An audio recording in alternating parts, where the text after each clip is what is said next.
Yes, I'm back again, and I'm going to speak about Joseph, Moses, David, and Mephibosheth. That is a name that I have to just say it as in. It's not an easy name to speak, but let's start with Joseph. Joseph, where you'll find him in Genesis from chapter 39 to chapter 50. It's a long read, but you find what he went through. This is a guy I'm talking about that they made him a coat of many colors, and somehow jealousy came to the family. So, what pain did he go through? The pain he went through was betrayal. He was betrayed by his brothers. He was sold into slavery. And he was falsely accused where he went. What would you do?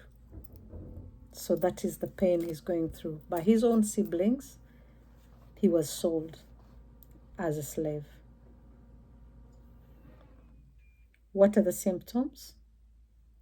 What symptoms did Joseph show that he had childhood pain? If I was in class, I would ask who can tell me. But I think, yeah, let me please have a guess. Which symptom did Joseph show that he was bruised? Okay. He had an emotional outburst when he saw his brothers lining up to come to Egypt to find food. When he saw his brothers, he could not keep it. At that time, he was in high rank. I think he had to go somewhere and shed a tear and come back. But what did that implicate? There was a big sign of deep loneliness. They were born 12, and he's alone in a foreign land as a slave. Yeah.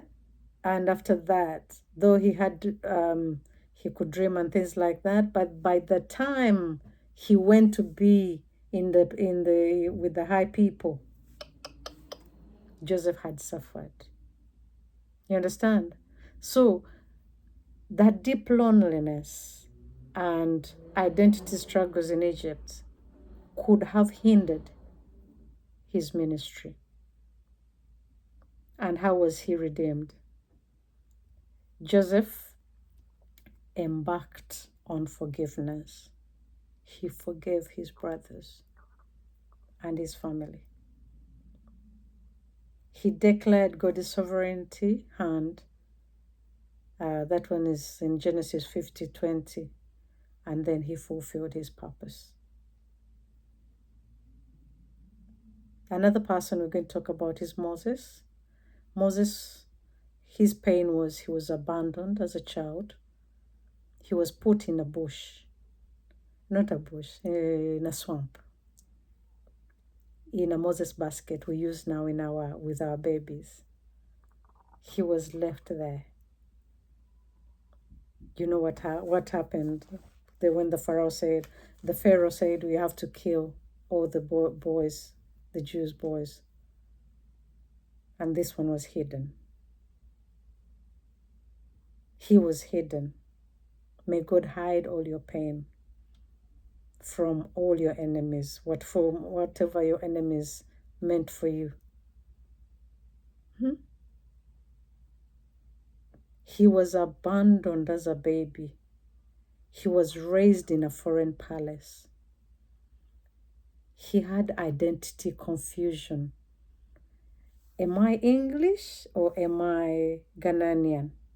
I'm in England. I'm born in England. My parents are speaking Ghanaian in the house. So who am I? Am I British? Am I English? Am I Ghanaian? Am I what? That confusion Moses had. And how do you know the symptoms that came out of that confusion, of that pain from his childhood? He grew up in a palace. He could have had everything you may think about. The Pharaoh's daughter was his mom, adopted mom.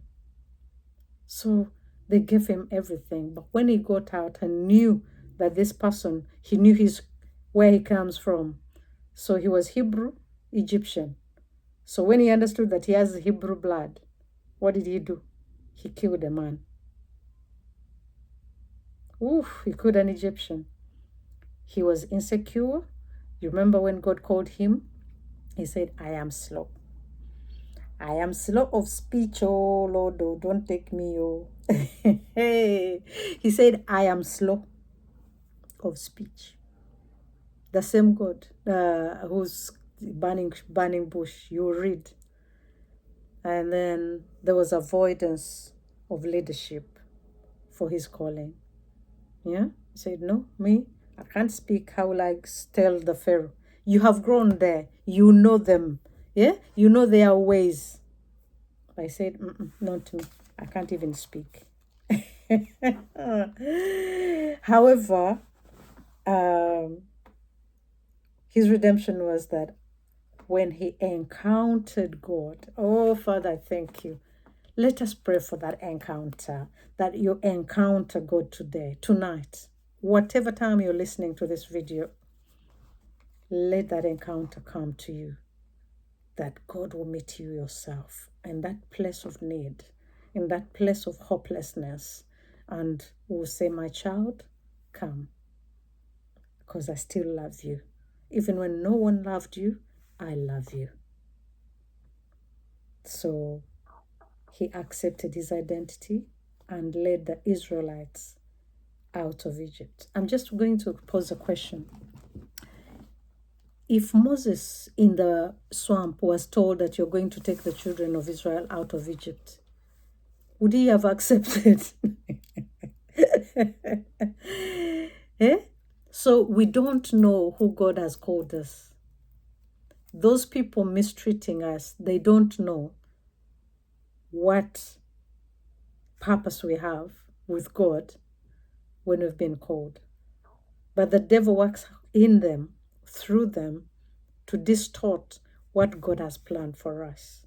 You're a very important person before God. You are very, very important. I'll tell you and start confessing that I'm important. I am okay. I am well. I am beautiful. I'm fearfully and wonderfully made. I am God's treasure. I am important. Okay? That positivity can also support you to relieve that pain. So, your purpose really matters.